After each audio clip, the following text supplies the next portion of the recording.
Ya, saudara, persebaran COVID-19 di Jawa Timur saat ini menunjukkan penurunan yang cukup signifikan. Beragam aktivitas pun mulai dari perekonomian mulai berangsur normal. Dan untuk mengetahui bagaimana kebangkitan ekonomi di tengah, terutama di akhir pandemi, saat ini kita telah terhubung bersama dengan narasumber melalui sambungan virtual bersama dengan Bapak Bambang Budiarto, pengamat ekonomi. Selamat sore.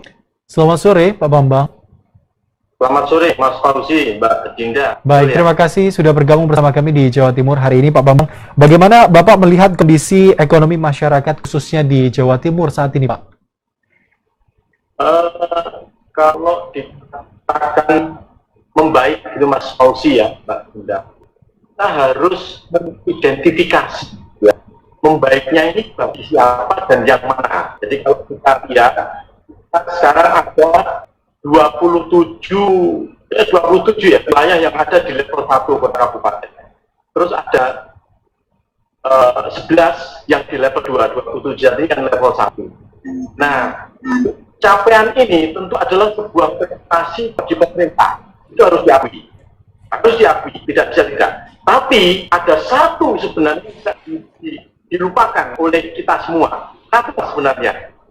Nah, mungkin Mas Fauzi, Mbak Dinda juga lupa. Boleh saya lanjutkan? Boleh, silakan, Pak. Nah, tapi yang dimaksud itu adalah apa yang diproklamirkan pada tanggal 6 atau 9 September kemarin. Jadi sesuai instruksi Mendagri nomor 2728 dengan persetujuan Kementerian Keuangan diproklamirkan oleh Pak Menko Erlangga Hartarto, ya kan, bahwa akan ada bantuan langsung tunai PKL warung. Nah, ingat ya Mbak ya. Nah, 1,2 triliun sudah disetujui oleh Bu Sri Mulyani. Tapi ingat, ketika kita sudah berbangga diri, euforia dengan capaian zona hijau level 1 di mana-mana seperti itu, sebenarnya bagi pelaku usaha di PKL atau pemilik warung ini menangis dia. Kenapa? Tidak jadi mendapatkan bantuan langsung tunai, Mas. Padahal ketika diproklamirkan, mereka itu sudah sangat berharap 1,2 juta. Nah, jadi apa salah satunya yang membuat batal? Yaitu adanya prasyarat atau ketentuan bahwa mereka, PKL warung penerimanya, itu berada di zona level 4. Nah, itu Mas Fauzi, Mbak Dinda kira-kira. Oke, dengan adanya janji atau bantuan nantinya, nah, bagaimana akhirnya masyarakat nanti bisa menuntut haknya tersebut, Pak? Nah, ini makanya kapan lagi saya pernah menyampaikan bahwa mesti ada adjustment demi adjustment atas instruksi menteri ini atau atas ketentuan-ketentuan ini. Karena kalau tidak, apa yang disampaikan boleh dikatakan terlambat, boleh dikatakan tidak sampai. Nah, memang mungkin kita perlu men-tracing lebih mereka yang sudah dapat itu yang mana. Nah, seperti itu. Jadi misalnya kita setelah acara ini jangan silakan boleh tanya, Pak, apakah sudah menerima bantuan BLT ini? Mereka kok belum? Karena 1,2 triliun itu disetujui bulan September. Tapi kalau dikatakan ekonomi membaik, Mas Fauzi, betul sekali. Dan Jawa Timur ini luar biasa. Kita di masa pandemi kemarin, Bukoviva lewat Teluk Lampung sudah mengawali ekspor perdana di masa pandemi, saya lupa tanggal bulannya waktu itu. Kemudian ketika ada ekspor lagi yang beberapa waktu yang lalu disampaikan bersama secara nasional oleh Pak Jokowi, capaian Jawa Timur juga nomor 1. Dan lagi Jawa Timur ini boleh dikatakan sebagai unik. Karena apa? Permintaan ekspornya sangat tinggi. Sandal atau alas kaki branded dulu, terus kemudian ada furniture. Nah, kemudian nikel, CPO. Nah, itu semua boksit. Itu capaian-capaian yang luar biasa. Tapi sayangnya itu untuk pasar luar negeri. Nah, untuk dalam negeri sendiri, nah ini yang kita juga harus berpikir. Karena ternyata permintaan pasar lokal ini tidak sebagus permintaan ekspor. Nah, mereka masih terkendala adanya pemahaman bahwa PKL. Ya, seperti itu, Mbak Dinda. Baik. Pak Bambang, kita tahu bahwa perkembangan ekonomi di Jawa Timur sudah cukup pesat begitu naik, tapi kita tidak bisa menutup mata bahwa banyak sekali sektor perekonomian yang juga mengalami kerugian atau bahkan gulung tikar. Menurut Pak Bambang sendiri, apakah hal ini juga murni karena pandemi atau kegagalan dari para pengusaha atau sektor usaha tersebut yang tidak melek teknologi, atau mungkin karena keterlambatan bantuan dari pemerintah? Nah, memang yang termudah saat sekarang ini adalah mengkambing hitamkan pandemi, Mas Fauzi ya. Betul. Nah, tapi sebenarnya media untuk lolos dari pandemi ini sebenarnya sudah sangat banyak kok. Jadi di samping pertarungan persaingan yang begitu ketat di semua lini, di semua level, mulai dari yang tingkat makro, tingkat kerja sampai tingkat UMKM, itu semua bertarung semua. Nah, ini tentu karena dibahasakan tadi tidak melek teknologi, betul, dia pasti akan persisih. Sekarang kita lihat saja perkembangan digital banking, perbankan digital luar biasa, dan itu bisa membunuh banyak sektor, banyak lini itu. Kita cari artis saja bisa lewat digital banking, jadi kita besok mau datangkan artis apa itu bisa lewat itu. Ini bisa nabrak mana-mana. Nah, sebenarnya ada satu sektor itu yang sudah diselamatkan oleh Kementerian, lupa namanya, Kementerian Pak Sandiaga Uno, Kementerian Ekonomi Kreatif atau Pariwisata dan Ekonomi Kreatif ya Bapak? Nah, itu kementerian ini menerbitkan sertifikat CHSE. Ini yang jarang jarang diungkap oleh banyak pihak.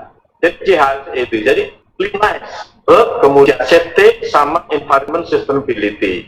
Jadi setiap tempat, setiap unit-unit kegiatan ekonomi, kalau sudah punya sertifikat ini, gitu ya, dipasang di depan pintunya, restoran, hotel dan sebagainya, itu sebenarnya pengunjung boleh merasa aman. Kenapa? Karena jadi sudah bersih di situ, berarti bersih. Kemudian apa? Kesehatannya, terus kemudian amanah, kemudian kelestarian atas lingkungan. Ini sebenarnya kalau tersertifikasi berarti sudah aman, nyaman. Mereka siap bertarung. Memang tetap di masa pandemi, protokol kesehatan tetap dijaga. Tapi minimal kalau ada sertifikasi atas ini, dia lolos atas sertifikasi ini, itu bukan sesuatu yang mudah sebenarnya. Itu tetap ragu aja bawaannya gitu. Gitu, Mas Fauzi. Pak Bambang, tadi sempat disebutkan bahwa ekonomi di Jawa Timur saat ini sangat-sangatlah membaik daripada sebelumnya. Permintaan ekspor pun mulai meningkat daripada pasar lokal. Sebenarnya apa yang menjadi penyebab pasar lokal ini permintaannya sampai turun, dan apa potensi kita di pasar ekspor? Jadi begini Mbak Dinda, pasar lokal ini sebenarnya kalau saya boleh katakan bukan turun, tapi ragu. Jadi ada keraguan. Jadi tahu tunggu dengan apa yang setiap hari Senin diumumkan. Nah, besok apa? Kekhawatirannya itu nanti ketika saya sudah mulai inden atau pesen atau apa gitu ya, ternyata ada ketentuan yang tiba-tiba bertolak belakang dengan yang diharapkan. Kekhawatiran itu, Mas Fauzi. Baik, untuk potensi di Jawa Timur sendiri untuk ekspor, apa yang bisa menjadi andalan kita bersama? Nah, jadi untuk ekspor kita ya, memang beberapa waktu selama ini ekspor kita itu kan tidak bagus sebenarnya catatannya itu. Defisit untuk ekspor pertarungan dengan negara lain. Jawa Timur itu positif dibanding negara-negara atau wilayah-wilayah provinsi yang lain atau kota kabupaten yang lain. Sehingga yang perlu dicermati untuk mengembangkan pasar dalam negeri ini adalah meyakinkan. Tugas dari pemerintah itu adalah memberikan keyakinan, meyakinkan bagaimana supaya masyarakat itu tidak ragu. Jadi masyarakatnya cuma keyakinan bahwa setiap hari Senin yang diumumkan oleh pemerintah itu sebenarnya tujuannya bisa ke arah yang lebih baik, seperti itu. Karena kalau tidak, nanti akan ragu terus, sifatnya dia akan nunggu terus, tidak berani melangkah terus, tidak berani melangkah, tidak gitu. Baik, Pak Bambang, terkait permintaan ekspor yang cukup tinggi begitu ya, khususnya di beberapa sektor usaha yang ada di Jawa Timur, bagaimana para pelaku ekonomi lainnya ini bisa memanfaatkan peluang tersebut supaya juga para pegiat ekonomi di Jawa Timur ini bisa sama-sama berkembang dan juga mencapai dari pasar ekspor tersebut, Pak? Nah, ini bersesuaian. Jadi yang perlu dilakukan ini tepat sekali dengan apa yang dilakukan oleh Bank Indonesia saat sekarang. Ada festival syariah regional Jawa Timur, pasti sudah. Jadi kalau mall, Mbak Dinda, mall kita di Jawa Timur kan familiar dengan super mall, Pakuwo, kemudian TP dan lain sebagainya. Ini mereka itu selalu memunculkan momen atau memunculkan event ya. Kalau tidak ada Natal Tahun Baru, kemudian tidak ada 17 Agustus, tidak ada Idul Fitri, dia ciptakan momen, datangkan artis dan sebagainya untuk mengangkat apa ini penjualannya. Nah sekarang itu tugasnya Bank Indonesia, kantor perwakilan Jawa Timur di sini bersama Pak Budi yang baru memimpin BI Jatim ini, memunculkan agenda ekonomi syariah. Nah ini sudah pas. Kenapa? Karena salah satu tugas dari BI itu adalah bagaimana menjaga, mengembangkan ekonomi. Jadi tidak sekedar masalah moneter aja, mengembangkan melalui festival ini. Festival ini sengaja diadakan, harapannya tujuannya tidak sekedar menjadi pestanya akademisi, bagaimana makalah itu dikumpulkan, artikel dikumpulkan, kemudian terindeks dengan baik. Nah, tidak sekedar itu, harus memberikan kebermanfaatan pada pelaku usaha. Nah, itu Mas Fauzi, Mbak Dinda. Seperti itu. Pak Babang, jika ada peluang pastinya ada tantangan. Apakah tantangan yang dihadapi oleh Jawa Timur saat ini untuk bersaing di nasional, pemulihan ekonomi nasional, bahkan di pasar global? Tantangannya kepercayaan. Jadi berkali-kali saya sampaikan adalah bagaimana meyakinkan pelaku usaha. Ini tugasnya kementerian terkait untuk meyakinkan bahwa sekarang ini kita sudah bisa memulai dengan normal, kita sudah bisa memulai dengan nyaman. Yang ada adalah justru kadang-kadang pemikiran atau kekhawatiran. Coba kita lihat ya, ke PTN, pertemuan tatap muka. Ini yang saya sedikit baca sekedar contoh aja.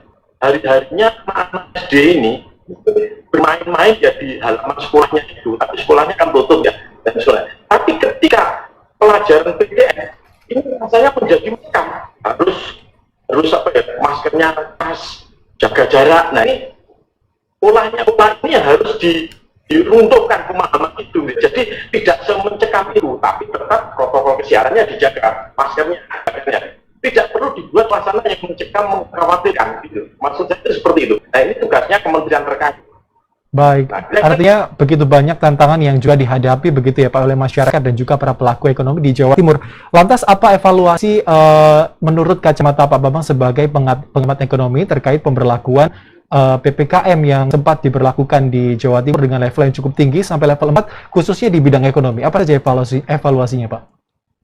Evaluasi yang perlu dilakukan adalah bahwa tidak boleh henti-hentinya ini Bu Khofifah bersama Musbida terkait itu untuk mengkampanyekan terus bahwa ini namanya the 1000 pieces disease ini, COVID-19 ini penyamar ulung, penyakit dengan 1000 wajah gitu ya. Nah itu harus kita akui keberadaannya, tapi kita harus siap dengan protokol kesehatan berbagai yang ada ini. Evaluasi yang sangat utama yang perlu dilakukan itu adalah pertemuan rutin, ya ini pertemuan rutin para pengambil keputusan, plus apa? Jadi timnya, jadi pengambil keputusan sama tim pelakunya, jadi tim-tim satgas yang macam-macam ini.